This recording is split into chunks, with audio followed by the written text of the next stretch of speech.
Good morning souls. இந்த song வந்து தாச மார்க்கம்ன்ற டாபிக்கு கீழே வந்து அவர் கொடுத்துருக்காரு. நான் நேற்று முந்தானேத்து சொன்னேன்னு நினைக்கிறேன், என்னென்ன மார்க்கம்லாம் வந்து இருக்குது அப்படின்னு. மார்க்கம் மீன்ஸ் நம்ம வந்து எப்படிலாம் வந்து கடவுளை வந்து நம்ம அப்ரோச் பண்ணுவோம், ஃபைனலாக வந்து எப்படி போவோம் அப்படின்றது. அதில் வந்து தாச மார்க்கம் அப்படின்றது வந்து ஃபுல் அண்ட் ஃபுல் வந்து இறைவனுக்கு வந்து தொண்டு பண்ணுறது. இறைவனை வந்து நம்ம மாஸ்டராக நினச்சிட்டு நம்ம வந்து சர்வெண்ட்டாக இருந்து நம்ம வந்து அவருடைய ஒரு சேவகனா இருந்து இறைவனுக்கு பண்றதா நினைச்சு நம்ம பண்ற நிறைய விஷயங்கள். அதாவது கோயில் பணிலாம் பண்றது, இந்த மாதிரி இறைவன் சம்பந்தப்பட்ட ஆனா ஸ்ட்ரெயிட்டான்ற இல்லாம இறைவன் எங்கெல்லாம் இருக்கிறாரோ அந்த இடத்துல எல்லாம் போய் அந்த பூஜை பண்றதுக்கு ஹெல்ப் பண்றது, இப்போ பூ கட்டி கொடுக்கறது, அதுக்கப்புறம் அந்த கோவிலில் இருக்கக்கூடிய க்ளீனிங் ஒர்க்ஸ் பார்க்குறது, இந்த மாதிரியான திங்ஸ் வந்து பண்ணுறது வந்து ஒரு சேவகனாக நினச்சி பண்ணுறது அப்படின்றது கீழே கொடுத்துருக்காரு. இதில் வந்து அவர் என்னென்னலாம் அப்படி இதுக்கு முன்னாடி உள்ள பாட்டில் வந்து சில விஷயங்கள் அவர் சொல்லியிருக்காரு. என்னென்னா விளக்கேற்றுறது, அதுக்கப்புறம் பூ ஆஃபர் பண்ணுறது இறைவனுக்கு, அதுக்கப்புறம் அவருக்கு மேலே பொட்டு வைக்கிறது, தென் வந்து அவரை நினச்சி பெருமையாக பாடுறது, டெம்பிளை க்ளீன் பண்ணுறது அப்படின்ற மாதிரி ரொம்ப வந்து தன்னைத்தானே வந்து ரொம்ப ஹம்பிளாக்கி பண்ணக்கூடிய வேலைகள் இறைவனுக்காக அப்படின்றதெல்லாம் இதில் வர மாதிரி சொல்லியிருக்காரு. இதுலேயும் வந்து அடுத்த சாங்ஸில் என்ன சொல்லியிருப்பாருன்னா, இதில் இது எது கரெக்டு எது தப்புன்னு வேற பயங்கரமாக எல்லாரும் ஆர்கியூ பண்ணிப்பாங்க. இந்த முறை தான் கரெக்டு, இப்படி தான் பண்ணணும், இந்த பூ தான் போடணும், இந்த பூ போடக்கூடாது, இப்படி தான் இந்த இடத்துல தான் கடவுளை வைக்கணும், இந்த டேஸில் தான் இந்த மாதிரி பண்ணணும், வீட்டில் வச்சுருந்தா எப்படி வச்சுருக்கணும் அப்படின்னு சொல்லிட்டு மாறி மாறி நிறைய எது கரெக்டு எது தப்புன்ட்டு அந்த முறைகளில் வந்து பயங்கரமாக ஆர்கியூ பண்ணுவாங்களாம். ஆனால் உண்மையான லவ்வும் சரண்டர் மட்டும்தான் வந்து இறைவன் வந்து எதிர்பார்க்குறாரு அப்படின்றதையும் இதை சொல்லி அடுத்து வந்து இதையும் கடவுள் வந்து சொல்லியிருப்பாரு. இது திருமூலர் வந்து சொல்லியிருக்காரு. தாச மார்க்கம்ல ரொம்ப டீப்பாக வந்து அந்த முறைகளுக்கு வந்து இம்பார்ட்டன்ஸ் கொடுத்து எங்கே மெக்கானிக்கலாக போயிடுவாங்களோ அப்படின்ற அந்த எண்ணம் வந்து அவருக்கும் இருந்திருக்கும் போல இருக்கு. அந்த தாச மார்க்கமாக சொல்லிட்டு பட் இதில் என்னெல்லாம் வந்து மிஸ்டேக்ஸ் பண்ணுவாங்கன்றதையும் அவர் வந்து மென்ஷன் பண்ணியிருக்காரு. அதே மாதிரி கன்சிஸ்டண்ட்டாக பண்ணணும். எந்த விஷயம் பண்ணாலும் இறைவனுக்காக நீ பண்ணுற அப்படின்னா சும்மா ஏதோ மாதத்துக்கு ஒரு ட்ரிப்பு போய் ஒரு கோயிலில் போய் க்ளீனிங் ஒர்க்கை பார்த்துட்டு வந்தால் மட்டும் உங்களால் வந்து இறைவன் கிட்ட போயிட முடியாது. ஐ மீன் அந்த இறைவன் காட்டுற வழியில் போயிட முடியாது. எந்த ஒரு வேலைனாலும் நீ தாச மார்க்கம் வழியில் போகணும்னு நினைக்கிற அப்படின்னா அதை டெய்லி பேசிஸில் கன்சிஸ்டண்ட்டாக பண்ணினா மட்டும்தான் உன்னால் வந்து அந்த டிசிப்ளின் இருந்தால் மட்டும்தான் இந்த பாதையில் உன்னால் வெற்றி காண முடியும் அப்படின்றத சொல்லியிருக்காரு. ஸோ இதெல்லாம் வந்து இந்த தாச மார்க்கம் பற்றி எக்ஸ்பிளைன் பண்ணிட்டு அது கூட வந்து இந்த ஒரு பியூட்டிஃபுல் சாங்கை வந்து அவர் கொடுத்துருக்காரு. இது ரொம்ப சூப்பராக இருந்துச்சு இந்த சாங்கு. என்னென்னா நான் அடிக்கடி உங்கள் எல்லாருக்கும் சொல்கிற விஷயந்தான், இறைவன் மேலே நம்மளுக்கு என்ன இருக்கணும், பயபக்தி இருக்கணுமா இல்லை பயங்கரமான அன்பு இருக்கணுமா அப்படின்னு பார்த்தீங்கன்னா, என்னோட லைஃப்பில் இப்போ இவ்வளோ நாள் நான் வந்து வாழ்ந்த என்னோட எக்ஸ்பீரியன்ஸில் எப்போ எனக்கு இறைவன் மேலே பயங்கரமான அந்த ஒரு அன்பு இருக்குது இல்லையா, அன்பு வந்துச்சோ அப்போ இருந்து தான் என்னோட லைஃப்பில் நிறைய டிரான்ஸ்ஃபர்மேஷனை வந்து நான் பார்க்க ஆரம்பித்தேன். நான் வந்து இறைவனை வந்து கரெக்டாக புரிஞ்சு அவரை அண்டர்ஸ்டாண்ட் பண்ண பிறகு எனக்கு அவர் மேலே ஒரு பயங்கரமான ஒரு பாசம் வந்துச்சு. எப்பா எப்படி இவர் நம்மளை எப்படி நினைக்கிறாரு இறைவன். இந்த எல்லா இடத்துலையுமே என் வாழ்க்கையில் நடக்கக்கூடிய நிறைய திருப்பத்தில் இறைவனை நான் பார்க்குறேன். நிறைய கஷ்டத்தில் அதுலேருந்து அவர் என்னை காப்பாற்றுறத இறைவனை வந்து நான் பார்க்குறேன். சில இடத்துல வந்து பயங்கர ஆறுதலாக வந்து அவரோட ப்ரெசன்ஸ் இருக்கிறது எனக்கு ஃபீல் ஆகுது. ஒவ்வொரு இடத்துலையும் ஒரு மனுஷங்க வந்து நிற்க வேண்டிய இடத்துல அவர் வந்து நிற்கிறாரு. அவர் வந்து ரொம்ப டீப்பாக என்னோட ஆள் மனசில் இருக்கக்கூடிய வலியவோ என்னோட ஆள் மனசில் இருக்கக்கூடிய ஏதோ ஒரு சஃபரிங்கை வந்து யாராலையுமே புரிஞ்சிக்க முடியாத விஷயத்த அவர் புரிஞ்சுக்கிட்டு அதுக்கு வந்து ஆன்சர் பண்ணும்போது நான் அப்படியே சுக்குநூறாக உடஞ்சிட்டேன். எப்படி உடஞ்சிட்டேன்னா, ஐயோ எங்கே பிறந்ததுலேருந்து என் கூடவே தான் இவர் வந்துட்டுருக்காரு, இவரை புரிஞ்சுக்காம நான் வந்து எப்படி இவ்வளோ நாள் வாழ்ந்தேன். இந்த இந்த ஒரு ஒரு பெரிய பவரு இந்த ஒரு பெரிய பவர் நம்ம கூடவே இருந்து நம்மளை வந்து பார்த்துக்குது, நம்மளை எல்லாமே பண்ணுது. இதை உணராமல் நான் வந்து வேர்ல்டுலி திங்ஸ் மேலே இவ்வளோ இம்பார்ட்டன்ஸ் கொடுத்துட்டேனேன்னு சொல்லிட்டு அப்படியே அந்த ஹார்ட் வந்து மெல்ட் ஆன மொமெண்ட்ஸ் எல்லாம் வந்து அந்த ஹார்ட் மெல்ட்டிங் மொமெண்ட்ஸுக்கு அப்புறம் தான் நான் வந்து அந்த டிவைனோட நேச்சரை வந்து புரிஞ்சுக்க ஆரம்பித்தேன். என்ன பண்ணுறாரு, ஒவ்வொருத்தரோட லைஃப்லேயும் அவர் எப்படி இருக்கிறாரு, என்ன மாதிரி ரோல் ப்ளே பண்றாரு, இது மத்தவங்க எந்த அளவுல புரிஞ்சுக்காம இருக்கிறாங்க, அவரோட அன்ப வந்து எப்படிலாம் அவர் காட்டுறாரு, அந்த கேர எப்படிலாம் காட்டுறாரு அப்படின்னு சொல்லிட்டு, என் லைஃப் மட்டும் இல்லாம சுத்தி உள்ள எல்லாரோட லைஃப்லயும் அவரோட பிரசன்ஸயும், அவரோட அந்த டீப் கேரையும் நான் வந்து பார்த்து அப்படியே டோட்டலா வந்து சரண்டர் ஆயிட்டேன் இறைவன்கிட்ட. எப்படி சரண்டர் ஆனேன்னா, அவர வந்து யாரோ ஒரு பவர்ஃபுல் ஃபோர்ஸ் மாதிரிலாம் பார்க்காம, அ அவர் இல்லன்னா அவ்வளதான் அப்படின்ற மாதிரி, எனக்கு எல்லாமே அவர் தான் அப்படின்ற மாதிரியான ஒரு பயங்கரமான ஒரு அன்பு. அந்த அன்பும், அந்த அஃபெக்ஷனும் வந்து என்னால வார்த்தையில சொல்லவே முடியாது. அந்த ஸ்டேஜுக்கு வந்து நான் போயிட்டேன்.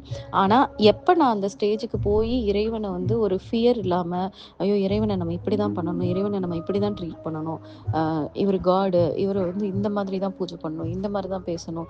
இந்த மாரி தான் இது பண்ணணுன்றது எல்லா பேரியர்ஸையும் உடைச்சிட்டு, என்னோட அன்புக்கும், என்னோட அஃபெக்ஷனுக்கும் ரொம்ப பாத்திரமான ஒருத்தரு. அதே மாரி ஒருத்தர் என் மேல வந்து 100% ஜட்ஜ்மெண்ட் இல்லாம, என்ன வந்து எடை போடாம, என்ன வந்து நீ குறை சொல்லாம, "நீ எப்படி இருந்தாலும் உன்னைய எனக்கு பிடிக்கும்." அப்படின்ற மாதிரி ஒரு சொல்லக்கூடிய ஒரு பெர்சனா இருந்தா, நம்மளுக்கு எந்த அளவுக்கு நம்ம ஹார்ட் மெல்ட் ஆகுமோ, அந்த மாதிரி மெல்ட் ஆயி ஒரு ஆளா வந்து அவர வந்து என் லைஃப்ல வந்து நான் வந்து எவ்ரி செகண்டும் நான் ஃபீல் பண்ண ஆரம்பிச்சதுலேருந்து தான், என் வாழ்க்கையில நெறைய சேஞ்சஸ் ரொம்ப பாசிட்டிவா மாறி, நெறைய விஷயங்கள வந்து ரொம்ப வண்டர்ஃபுல்லா ஹேண்டில் பண்ணி, இப்ப வரைக்கும் வந்து பியூட்டிஃபுல்லா லைஃப் போயிட்டுருக்கு. அத வந்து இந்த பாட்டு வந்து ரொம்ப சூப்பரா வந்து ரெப்ரசன்ட் பண்ணுது. அந்த பாட்ட நான் உங்களுக்கு எக்ஸ்ப்ளைன் பண்ணிட்டு, எப்படி நீங்க வந்து நெறைய பேர் இப்ப இந்த ஸ்டேஜ்ல தான் இருப்பீங்கன்னு எனக்கு தெரியும். இன்னும் அந்த ஸ்டேஜுக்கு வராம இறைவன் கிட்ட ஒரு டிஸ்டன்ஸ் கீப் பண்ணி ஒரு பயபக்தியோட மட்டும் இருக்கிறீங்க அப்படின்னா, நீங்க கண்டிப்பா வந்து இந்த பாட்டு கேட்ட பிறகு சேஞ்ச் ஆவீங்க. அண்ணலை வானவர் 1000 பேர் சொல்லி, உன்னுவர் உள்மகிழ்ந்து உன்னின்ற அடித்தொழ கண்ணவனென்று கருதும் அவர்கட்கு பண்ணவன் பேரன்பு பற்றி நின்றானே. ஸோ ஃபர்ஸ்ட் லைன் வந்து அண்ணலை வானவர் 1000 பேர் சொல்லி. அண்ணலைனா நம்ம இறைவன் சுப்ரீம் லார்டு. அந்த பரம்பொருள் இருக்கிறாங்கல்ல, அவங்கள ஈவன் வானவர்னா யாருன்னா தேவர்கள் அப்படின்னு சொல்றாங்க. தேவர்கள்னா வானவர்னா நம்ம வந்து தேவர்கள்லாம் ஜஸ்ட் இந்த வானத்துல இருக்கக்கூடிய தேவர்கள்னு இல்ல. இப்ப நம்மளுக்குள்ளேயே வந்து நெறைய பேர் வந்து அந்த ரொம்ப ஹை குவாலிட்டீஸ் நான் அந்த நான் சொல்லியிருக்கேன். ஒவ்வொரு மனுஷங்களுக்குள்ளேயும் 3 விதமான வெர்ஷன் இருக்கு. பீஸ்ட் வெர்ஷன் இருக்கும். அது வந்து நம்ம அனிமல்ல இருந்து தான் வந்தோம் அப்படின்றனால, அனிமல் மாதிரி நடந்துப்போம் நெறைய விஷயங்கள்ல. அதே மாரி ஹியூமன் வெர்ஷன் இருக்கும். அடுத்த எவல்யூஷன்ல வந்து நம்ம கொஞ்சம் ஹியூமன் பீயிங்கா மாறுனனால மனிதர்கள் மாரி நடந்துப்போம். இது 2யும் தாண்டி ஒரு லெவல் இருக்கு. அதுதான் வந்து தெய்வ குணம். அந்த தெய்வ குணம் வந்து நம்ம ரீச் பண்றது தான் நம்மளுக்கு இறைவன் வந்து நம்மளுக்கு வந்து நம்மகிட்ட எதிர்பார்க்குற விஷயம். அந்த தெய்வ குணம் வந்து ரீச் பண்ணவங்க இருக்கிறாங்கல்ல, அவங்கள தான் இங்க வந்து தேவர்கள் அப்படின்னு சொல்றாங்க. ஸோ அந்த அளவுக்கு தெய்வ குணம் இருக்கக்கூடிய ரீச் பண்ணவங்களும் 1000 பேர் சொல்லி, திரும்பி, திரும்பி, திரும்பி அவர வந்து அவரோட பேர வந்து சொல்லிக்கிட்டே இருக்கிறாங்களாம். சாண்ட் பண்றாங்க. அ 1000 மந்திரமா இருக்கட்டும், இல்ல ஒரே பேரையே 1000 தடவ கூட சொல்றாங்கன்னு கூட நம்ம வச்சுக்கலாம். ஓகேவா? "உன்னுவர் உள்மகிழ்ந்து உன்னின்றடி தொழ" அப்படின்னா, அந்த அ கான்ஸ்டன்ட்டா அதாவது மெடிடேட் பண்ணி உன்னுவர் அப்படின்னா மெடிடேட் பண்றது. இல்ல தனக்குள்ள ரியலைஸ் பண்றவங்கன்னு அர்த்தம். உள்மகிழ்ந்து உள்ள அப்படியே ஒரு இன்னர் ஜாயோட. அப்புறம் உன்னின்று அப்படின்னா, கான்ஸ்டன்ட்டா வந்து திரும்பி, திரும்பி, திரும்பி, திரும்பி அந்த எக்ஸ்பீரியன்ஸ் பண்ணிக்கிட்டே இருக்கிறாங்களாம். அந்த சந்தோஷத்த. அப்ப அவரோட அடிய வந்து தொல்றது. அதாவது அவரோட ஃபீட்ட வந்து வொர்ஷிப் பண்றவங்க அப்படின்னு சொல்லியிருக்காங்க. 3வது லைன் வந்து கண்ணவன் என்று கருதுமவர்களுக்கு அப்படின்னா, அந்த இறைவன் வந்து தனக்கு சொந்தம், தனக்குள்ள இருக்கிறவங்க இறைவனு அப்படின்னு சொல்லிட்டு ரொம்ப இன்டிமேட்டா இறைவன ஃபீல் பண்ணுவாங்களாம். அந்த ஃபீல் பண்ணக்கூடிய அந்த டிவோட்டீஸ தான் அப்படின்ற மாரி மீனிங். "பண்ணவன் பேரன்பு பற்றி நின்றானே." அந்த இறைவன் பண்ணவன் அப்படின்னா, மியூசிக்கு, டிவோஷன் இதுல வந்து ப்ளீஸ் ஆனவங்க அப்படின்றது தான் பண்ணவன்னு சொல்றாங்க. ஸோ இறைவன நெனச்சு ஃபீல் பண்றதும் சரி, பயங்கர டீப் அஃபெக்ஷனோட, டீப் லவ்வோட வந்து அவர வந்து நினைக்கிறவங்க. அதுதான் பண்ணவன். அந்த கடவுள் வந்து அதுக்கு மயங்கக்கூடிய கடவுள தான் பண்ணவன்னு சொல்றாங்க. பண்ணவன் பேரன்பு பற்றி நின்றானே, அந்த கிரேட் லவ் அத தான் பார்த்து, அத புடிச்சுட்டு நிப்பாராம். அதுல தான் அட்டாச் ஆவாராம். ஸோ இதுல என்ன அர்த்தம் அப்டின்னா, எவ்வளோ பெரிய ஆளுங்களா வேணாலும் இருக்கலாம். ரொம்ப பெரிய லெவல்ல சாதிச்சவங்களா இருக்கலாம். இல்ல வானத்துல இருக்கக்கூடிய தேவர்களா கூட இருக்கலாம். இல்ல நம்மளே வந்து தேவ குணத்த நெறைய இருக்கிறவங்களா கூட இருக்கலாம். ஸோ அதாவது ரொம்ப பெர்ஃபெக்ட்டான பீப்பிளா கூட இருக்கலாம். ஆனா அவங்க வந்து 1000 தடவ நம்ம அவங்க பேர சொல்லி கூப்ட்டா கூட, அவங்கள பார்க்கறத விட ரொம்ப அஃபெக்ஷனா இறைவன நெனச்சு, நெனச்சு, நெனச்சு, நெனச்சு ஒவ்வொரு செகண்டும் வந்து அந்த உள்ள வந்து சந்தோஷப்படுறது. உள்ளுக்குள்ள வந்து இறைவன பத்தியே சிந்தனையில இருந்து, அவர் நம்மளோட லைஃப்ல என்னலாம் வந்து பண்றாரு அப்படின்னு நெனச்சு, நெனச்சு அவர வந்து ஒரு பெர்சனாவே நெனச்சு, ஒரு ஆளாவே நெனச்சு அவர் பண்ற விஷயங்கள் எல்லாம் ஹார்ட் மெல்ட் ஆயி, அப்படியே ரொம்ப ஒரு சந்தோஷத்தோட அவரோட கால வந்து புடிச்சுக்கிறவங்களையும் சரி, இல்ல கால வந்து டெய்லி வந்து வொர்ஷிப் பண்றவங்களும் சரி, கால வொர்ஷிப் பண்றதுன்னா ஒண்ணும் இல்ல. என்னன்னா, அது வந்து நம்ம ரொம்ப ஹம்பிளா இருக்கிறோம் அப்படின்றது தான் இங்க வந்து மென்ஷன் பண்ணியிருக்காங்க. ஹம்பிளா அந்த டூ மச்சான அந்த அன்போட இருந்து அவரு அவரை அவரு அவரு நம்மளும் அவர் நம்ம கூடயே இருக்கிறவரு அப்படின்னு சொல்லிட்டு அவர் ரொம்ப தள்ளி வச்சு அவர் எங்கேயோ மேல இருக்கிறவங்க மாரி பார்க்காம, நம்மளோட ஒண்ணோட ஒண்ணா கலந்தவரு அப்படின்ற மாதிரியான ஒரு அன்போட இருக்கிறவங்கல தான் வந்து இறைவன் வந்து பார்த்து, அவங்க கூட ரொம்ப அட்டாச்டா இருப்பாராம்.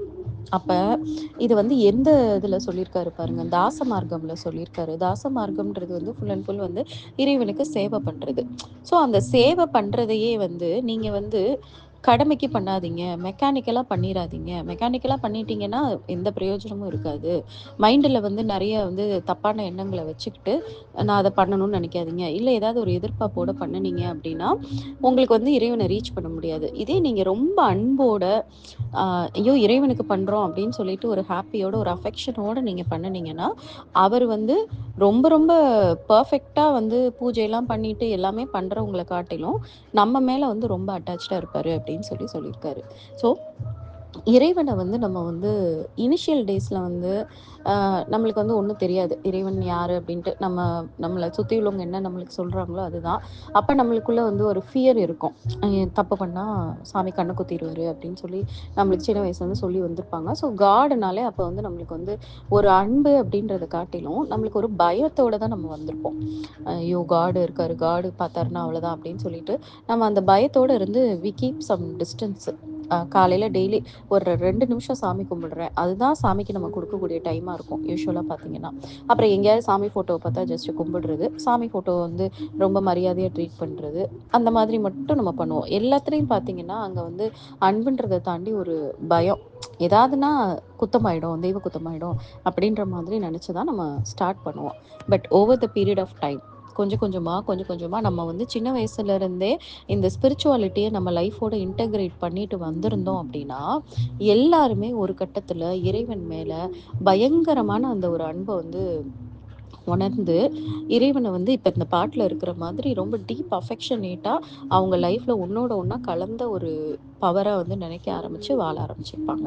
அப்படி வாழ ஆரம்பிச்ச பிறகு தான் அவங்க வாழ்க்கையில இருக்கக்கூடிய எல்லா சேலஞ்சஸையும் அவங்களால வந்து வேற பெர்ஸ்பெக்டிவ்ல பார்க்க முடியும். இல்ல இதெல்லாம் வந்து இதுக்கு பின்னாடி நான் விரும்புற இறைவன், என்ன விரும்புற இறைவன் எனக்கு ஏதோ ஒரு கணக்கு வச்சிருக்காரு. அத நான் வந்து அதுக்கேத்த மாதிரி நான் எடுத்துட்டு போவேன்.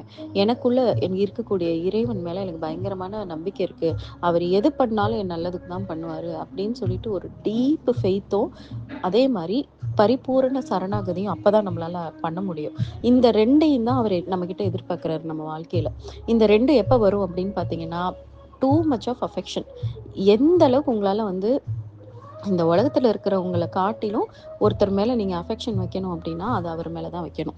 அந்த அஃபெக்ஷன வந்து இறைவன் மேல நீங்க வச்சுட்டீங்க அப்படின்னா, அவ்வளதான். அங்க இருந்து அந்த இறைவன் உருகி வந்து அப்படியே அவரோட ஹார்ட் மெல்ட் ஆயி வந்து உங்கள அப்படியே சூப்பரா வந்து எடுத்துப்பாரு. அதெல்லாம் நீங்க ஃபீல் பண்ண ஆரம்பிப்பீங்க. ஃபீல் பண்ண ஆரம்பிச்சு, ஒவ்வொரு இடத்துலயும் உங்களோட எண்ணம், உங்களோட செயல், உங்களோட வார்த்தை இந்த 3லயுமே அவர் வந்து நிப்பாரு. உங்கள தப்பு பண்ணவே விட மாட்டாரு. தவறுன்னு ஒண்ணு பண்ணாதபடிக்கு உங்கள வந்து உங்க வாழ்க்கைய வந்து அப்படி அழகா வழிநடத்தி எடுத்துட்டு போயிட்டு, எல்லா கெட்ட விஷயங்களும் உங்கள பாதிக்காதபடி பார்த்துப்பாரு. நல்ல விஷயங்கள் மட்டும் தான் உங்க வாழ்க்கையில நடக்கிற மாரி பார்த்துப்பாரு. ஸோ எப்படி ஒரு ஒரு ஒரு கேரக்டர வந்து நம்ம லைஃப்ல மிஸ் பண்ணிட்டு இருந்திருக்கோம் பார்த்தீங்களா? இப்ப வந்து நான் வந்து அ அந்த ஆர்டினரி வர்ஷிப்ன்னு சொல்லுவாங்கல்ல, இறைவன நார்மலா நம்ம எப்படி ட்ரீட் பண்றோம். ஆனா, எப்படி வந்து ஆக்சுவலா நம்ம வந்து அந்த அன்பு கலந்த பக்தியோட எப்படி இருக்கணும் அப்படின்ற டிஃபரன்ஸ் வந்து உங்களுக்கு நான் வந்து ஃபியூ திங்ஸ் சொல்றேன். ஸ்டார்ட்டிங் ஸ்டேஜ்ல இருக்கீங்க ஆன்மீகத்துல அப்படின்னா, நீங்க வந்து அடுத்து இந்த லெவல் போணும் அப்படின்றத அண்டர்ஸ்டாண்ட் பண்ணிக்கோங்க.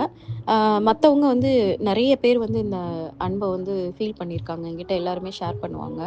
அது வந்து நேச்சுரலாவே நடக்கும். அது ஒண்ணும் நம்ம ஒண்ணும் கஷ்டப்பட்டு அத வர வச்சுக்கணும்னு அவசியம் கிடையாது. இந்த பாதையில போயிட்டுருக்கும்போதே இறைவன வந்து உணர ஆரம்பிச்சுருவோம். இறைவன் நம்மளுக்கு பண்ற எல்லா விஷயமும் தெரிய ஆரம்பிச்சு, நம்மளுக்கு கண்ணீர் வரும், மனசெல்லாம் மெல்ட் ஆகும். இந்த மாரி எல்லாமே நடக்க தான் செய்யும். ஆனா, இது வந்து ஒரு ஃபியூ மந்த்ஸ்க்கு அப்புறம் இது நடக்கும். இல்லன்னா, ஃபியூ டேஸ்லயே நெறைய பேருக்கு நடக்கும். ஸோ, நீங்க இன்னும் அத அனுபவிக்கல அப்டின்னா, நீங்க கன்சிஸ்டன்ட்டா வந்து மெடிடேஷனோ, அதே மாரி ஸ்பிரிச்சுவல் லேர்னிங், தென் வந்து டீப்பா உள்ளுக்குள்ள வந்து இறைவன உணர ஆரம்பிங்க. அதே மாரி சேரிட்டி வந்து நெறைய பண்ணுங்க. ஃபுட் சேரிட்டி பண்ணும்போதே இறைவன் வந்து உங்க கூட வந்து பேசுறதெல்லாம் உங்களுக்கு ஃபீல் ஆகும். நெறைய மெல்டிங் மொமெண்ட்ஸ்லாம் அந்த டைம்ல நடக்கும். அதனால இதுவரைக்கும் நான் இறைவன வந்து ஒரு அன்பா வந்து நான் ஃபீல் பண்ணல. இன்னும் எனக்கு எப்பவுமே பயம் தான் இருக்கு இறைவன் மேல அப்படின்னு நெனைக்கிறவங்க, இந்த பாதையில போக ஆரம்பிங்க. போக, போக, போக, போக வந்து உங்களுக்கு வந்து புரிய ஆரம்பிக்கும். ஸோ இப்ப வந்து ஆ வொர்ஷிப் ஓட இன்டென்ஷன் வச்சு நம்ம வந்து பிரிக்கலாம். நம்ம வந்து ஆர்டினரியா ஜஸ்ட் பயத்துல இருக்கோமா? இல்லன்னா லவ் பேஸ்டு டிவோஷனா இருக்குமான்ட்டு. இப்ப வொர்ஷிப்ல வந்து இன்டென்ஷனலா ஒரு பயத்தோட, இல்ல சொசைட்டில வந்து நம்ம இத பண்ணலன்னா தப்பா நெனைப்பாங்க. இல்ல இது ஒரு ரொட்டீன் ஆயிருச்சு காலங்காலமா நான் அந்த ரொட்டீன நான் பண்ணிட்டு இருக்கேன் அப்படின்ற மாரி எந்த விதமான அ ஒரு வொர்ஷிப் மெத்தடும், பிரேயர்ஸும் நம்ம பண்ணக்கூடாது. நான் செவ்வாய்க்கிழமைனா வெள்ளினா நான் கண்டிப்பா கோயிலுக்கு போவேன். காலங்காலமா என் குடும்பத்தில பண்றாங்க. அதனால நான் போறேன் அப்படின்னு பண்றது. அதுக்கப்புறம் வந்து அ அ இது விளக்கு வந்து ஒரு நாள் கூட மிஸ் பண்ணாம நான் எரிய வைக்கணும் அப்படின்றது. ஆனா அதுக்கு பின்னாடி ஏன் நம்ம எரிய வைக்கிறோம் அப்படின்ற மீனிங் இல்லாம இருக்கிறது. அதே மாரி 108 தடவ சாண்ட் பண்றது, இல்ல 1008 தடவ சாண்ட் பண்றது. ஆனா எந்த விதமான அட்டாச்மென்ட்டும் இல்லாம அத ஒரு கடமையா பண்றது. இன்னொன்னு வந்து ஏதாவது ஒண்ணு வேணுன்றதுக்காக மட்டும் கடவுள வேண்டுறது. இதெல்லாம் வந்து பார்த்தீங்கன்னா, ஆர்டினரி வொர்ஷிப். இதே வந்து அந்த லவ் பேஸ்டு அதுதான் கரெக்ட்டா இருக்கும். வொர்ஷிப்ன்றத விட டிவோஷன்னு சொல்லலாம். அது வந்து பார்த்தீங்கன்னா, அப்படியே பயங்கரமான உள்ள இருந்து ஒரு பியூர் லவ்வோட நம்ம வந்து இறைவன பார்ப்போம். அதே மாரி அப்படியே அவர் கூட வந்து ரொம்ப க்ளோஸ் ஆகணும்னு சொல்லிட்டு பயங்கரமா லாங் பண்ணுவோம். நம்மளுக்குள்ள அந்த ஒரு ஏக்கம் வரும். இறைவன ஒரு தடவையாவது பார்த்துற மாட்டோமா? இறைவன் கூட இருக்க மாட்டோமா? அப்படின்ற மாதிரியான ஃபீலிங்லாம் வர ஆரம்பிச்சுரும். அதே மாரி எந்த எக்ஸ்பெக்டேஷனும் இருக்காது. நீ என்னைய எப்படி எடுத்துட்டு போறியோ எடுத்துட்டு போ. நீ என் கூட இருக்க போதும் அப்படின்ற அந்த தாட் வந்து நம்மளுக்கு வந்துரும். எதுவுமே அவர்ட்ட கேட்க மாட்டோம். அவர வந்து நெனச்சாலே சந்தோஷமா இருக்கும். இப்ப ஏதாவது ஒரு மொமெண்ட்ல ஒரு மாரி பிஸியா இருப்போம். என்னத்தையோ ஒண்ணு மிஸ் பண்ற மாரி இருக்கும். டக்குனு பார்த்தீங்கன்னா, நம்மளுக்கு புடிச்ச டிவோஷனல் சாங் கேட்டோனே நம்ம மனசுக்குள்ள இருந்து ஒரு ஹாப்பினஸ் வரும் பாருங்க. அதெல்லாம் தான் அந்த லவ் பேஸ்டு டிவோஷன்னு சொல்லுவாங்க. அதே மாரி நம்மளுக்கு எதுவுமே அன்னைக்கு கிடைக்கல, எந்த நல்லதுமே நடக்கலன்னா கூட, நம்ம ஹார்ட் வந்து அவர்கிட்ட சரண்டர் ஆயி தான் இருக்கும். செகண்ட் வந்து அந்த ரிலேஷன்ஷிப் வித் காட். எப்படின்னா, காட வந்து ரொம்ப பவர்ஃபுல் ஃபிகரா பார்ப்போம். நம்மளுக்கு இன்னும் காடையும் வந்து தள்ளி தள்ளி தான் வச்சுப்போம். ஐய்யயோ! அவர்கிட்டலாம் நெருங்க முடியாது. அவர் எப்படி இருக்காரு? அவர பார்த்தாலே பயமா இருக்கு அப்படின்னு சொல்லிட்டு ரொம்ப தள்ளி நம்ம இருப்போம். அந்த டிஸ்டன்ஸ் இருக்கும். அதே மாரி எமோஷனலாவும் ரொம்ப டிஸ்டன்ட்டா ஃபீல் பண்ணுவோம். எப்படி இருப்போம்னா, ஏதோ நம்மளோட இப்ப கம்பெனியோட பாஸு, இல்லன்னா ஒரு கோர்ட்ல ஒரு ஜட்ஜ பார்த்தா எப்படி பார்ப்போம்? அந்த மாதிரி அவர்கிட்ட நம்மளுக்கு எந்த எமோஷனுமே வராம, பயமும், மரியாதையும் மட்டும் இருக்கிற மாதிரி இருக்கிறது ஆர்டினரி வொர்ஷிப்ல வரும். அதே மாரி ஃபியர் பேஸ்டு இதான் ரொம்ப முக்கியம். ஐயோ! நான் இன்னைக்கு கடவுள கும்பிடவே இல்ல. அப்ப கண்டிப்பா எனக்கு ஏதாவது நான் அன்னைக்கு எதுவுமே பண்ணல அப்படின்னா, எனக்கு கண்டிப்பா பனிஷ்மென்ட் கிடைச்சிரும். அப்படின்ற மாதிரி வந்து பயந்துகிட்டு எதையும் பண்றது. இதெல்லாம் ஆர்டினரி வொர்ஷிப். அடுத்து லவ் பேஸ்ட் வொர்ஷிப் இதில எப்படி இருக்கும்? அவர நம்மளோட இன்னர் கம்பேனியனா வச்சுக்கிறது. அதாவது நம்மளோட அம்மா, அப்பா இல்ல நம்மளோட ஸ்பவுஸு இல்ல நம்ம லவ் பண்றவங்க, இல்ல நம்ம குழந்தை, நம்ம பெஸ்ட் ஃப்ரெண்டுன்னு இந்த மாரி ஏதாவது ஒரு கேரக்டரா நம்ம அவர பார்க்க ஆரம்பிச்சு, அந்த மாதிரி வந்து எப்பவுமே அவர வந்து நம்ம நெனப்போம். ஸோ பயங்கரமான ஒரு இமோஷனல் பாண்ட் கிடைச்சிரும். ஒரு ட்ரஸ்ட்டும், ஒரு இன்டிமசியும் வந்து நம்மளுக்கு வந்து அவர் கூட இருக்கும். அவர வந்து நீங்க வந்து அவரு வந்து நம்மள ஜட்ஜ் பண்ணுவாருன்னு நம்ம நெனைக்கவே மாட்டோம். அவரு நம்ம எப்படி இருந்தாலும் அவருக்கு வந்து நம்மள பிடிக்கும் அப்படின்ற ஒரு ஹோப் வந்து நம்மளுக்கு வந்து வந்துரும். அதே மாரி ஓ! ஆர்டினரி வொர்ஷிப்ல எப்படி இருக்கும் பார்த்தீங்கன்னா, இந்த நெறைய ரிச்சுவல்ஸ் எல்லாமே பண்ணுவோம். இந்த பூஜை பண்ணணும், அது பண்ணணும், இந்த மாதிரி பண்ணணும், பண்டிகைன்னா இத பண்ணணும். அதேமாரி ஏதாவது இந்த ஸ்பெஷல் டேஸ்னா நம்ம இது எல்லாத்தையும் இப்ப சரஸ்வதி பூஜைன்னு எடுத்துக்கோங்க. அப்படின்னா அதுக்கு வந்து இந்த மாரி செட்டப் வச்சு இந்த மாரி கும்பிடணும். அதேமாரி நவராத்திரின்னு வந்தா கொலு வச்சு எல்லாமே பண்ணணும்னு எல்லாம் பண்ணுவோம். ஆனா, மைண்ட வந்து ஃபுல்லா அதில அப்ளை பண்ணவே மாட்டோம். சும்மா கடமைக்கு எல்லாத்தையும் பண்ணுவோம். வார்த்தையில எல்லாம் பேசுவோம். ஆனா, ஹார்ட் இன்வால்வே ஆயிருக்காது. இதுக்கெல்லாம் டிஃபரன்ஸ் இருக்குல்ல. நான் சொல்லும்போதே உங்களுக்கு தெரியும். உள்ள இருந்து ஒரு டிரான்ஸ்ஃபர்மேஷனே இருக்காது. இது வெறும் ஒரு வொர்க் ரொட்டீன் அவ்வளோதான். எஸ் இந்த பூஜை டைம் வந்துருச்சா, நான் இதெல்லாம் பண்ணுவேன். அப்படின்னு சொல்லிட்டு ஒரு ரெக்லெஸ்ஸா பண்ணுவாங்க. இதத்தான் நான் வந்து சின்ன வயசுல இருந்து பார்த்து, பார்த்து நான் வெறுத்து போயிருக்கேன். எதுக்கு இதெல்லாம் பண்றீங்க? இது பண்றது மூலமா உங்களுக்கு என்ன நடக்குது? உடல் உழைப்பு தான் போடுறீங்களே தவிர, வேற எதுவுமே நீங்க பண்ண மாட்டேங்கிறீங்க. ஆஃப் இது கவர்ன்மென்ட் ஹாலிடே அப்படின்றனால ஃபுல் அண்ட் ஃபுல் எங்க வீட்ல நான் இத பண்ணேன், உங்க வீட்ல நான் இத பண்ணேன் அப்படின்ற மாதிரி கம்பேர் பண்ணிக்கிறீங்க. அதுக்கு பயங்கரமா எஃபோர்ட்ஸ் போடுறீங்க. இது எல்லாம் முடிச்ச பிறகு உங்களுக்குள்ள ஏதாவது டிரான்ஸ்ஃபர்மேஷன் நடந்திருக்கான்னு பார்த்தீங்கன்னா, ஒண்ணுமே இருக்காது. இதெல்லாம் பார்த்து, பார்த்து வெறுத்து போய் தான் நான் டோட்டலா வந்து எனக்கு கடவுள் பத்தியே சிந்தனை இல்லாம நான் கொஞ்ச நாள் இருந்துட்டு இருந்தேன். ஏன்னா எனக்கு இதுக்கான பர்ப்பஸே எனக்கு புரியாம இருந்துச்சு. வேறஸ் ஆக்சுவலி நம்ம எப்படி இருக்கணும் அப்படின்னு பார்த்தீங்கன்னா, என்ன பண்ணாலும் சரி, அதுல வந்து நம்மளோட ஹார்ட் வந்து ஃபுல்லா பிரசன்ட்டா இருக்கணும். ரொம்ப மைண்ட்ஃபுல்லா எதையுமே பண்ணணும். அப்படி அந்த லவ்வோட பண்ணணும். அப்படி ஆக்சுவலா நெறைய பேர் பண்ணாததுனால தான், அ நம்மளுக்கு வந்து அ நம்மளால இறைவனோட கனெக்ட்டே ஆக முடியல. என்ன நான் எத்தன பூஜை பண்ணேன். எனக்கு என்ன நல்லதா நடந்துச்சு அப்படின்னு சொல்லுவாங்கல்ல. அதுக்கெல்லாம் பின்னாடி பார்த்தீங்கன்னா, நீங்க ஃபுல் அண்ட் ஃபுல் நீங்க பிரசன்ட்டா இருக்க மாட்டீங்க. அதே மாரி அந்த அன்போட பண்ண மாட்டீங்க. அப்படியே ஹார்ட்ட வந்து அதுல வந்து நீங்க பண்ற அந்த வொர்ஷிப் வேலையில வந்து வச்சு பண்ண மாட்டீங்க. அப்ப நீங்க சில நேரம் அழுவீங்க, சிரிப்பீங்க, இல்ல சைலன்ட்டா இருப்பீங்க. இந்த மாதிரிலாம் வந்து ஒரு மாரி டீப் கனெக்ஷன வந்து ஃபீல் பண்ணிட்டே இருப்பீங்க. அப்புறம் ஹார்ட் வந்து ரொம்ப சாஃப்ட் ஆயிரும். ஒரு விஷயம் வந்து கடவுளுக்குன்னு நீங்க பண்ணி முடிச்சு பண்ணும்போது, உங்களுக்குள்ள சின்ன சின்ன டிரான்ஸ்ஃபர்மேஷனாவது நடந்திருக்கும். இப்போ ஒரு கோயிலுக்கு போறீங்க. அந்த கோயில்ல போய் ரொம்ப நேரம் உட்காந்துட்டு வரீங்க அப்டின்னா, அங்க வந்து நீங்க கடவுளோட அந்த அன்போட, அந்த டூ மச் ஆஃப் அஃபெக்ஷனோட நீங்க பண்ணுனீங்க அப்டின்னா, அங்க உங்களுக்கு ஒரு பெரிய டிரான்ஸ்ஃபர்மேஷன் நடக்கும். அது உங்களுக்கே தெரியாது. வேரஸ் வந்து வெறும் ரிச்சுவலிஸ்டிக்கா நீங்க போயி, கடமைக்கு நான் மெக்கானிக்கலா போயிட்டு வரேன்னா, அது ஒரு பிரயோஜனமே இல்லாத ஒரு விஷயமா இருக்கும்.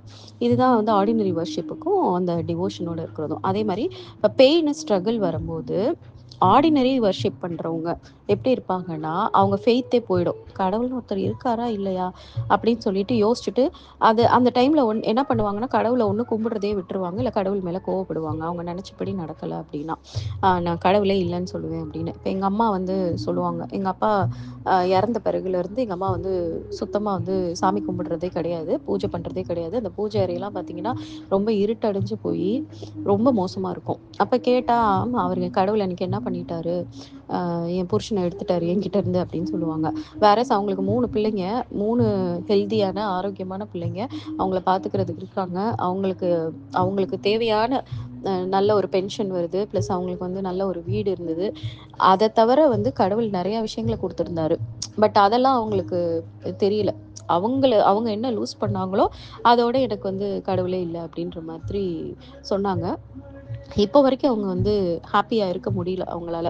ஏன்னா, இறைவன வந்து அவங்களால வந்து 100% உணர முடியாதனால, ஒரு பெயின்ஃபுல்லா ஒரு ஸ்ட்ரகிள்ஸோட தான் அவங்களால வந்து வாழ முடியிற மாதிரி இருக்கு.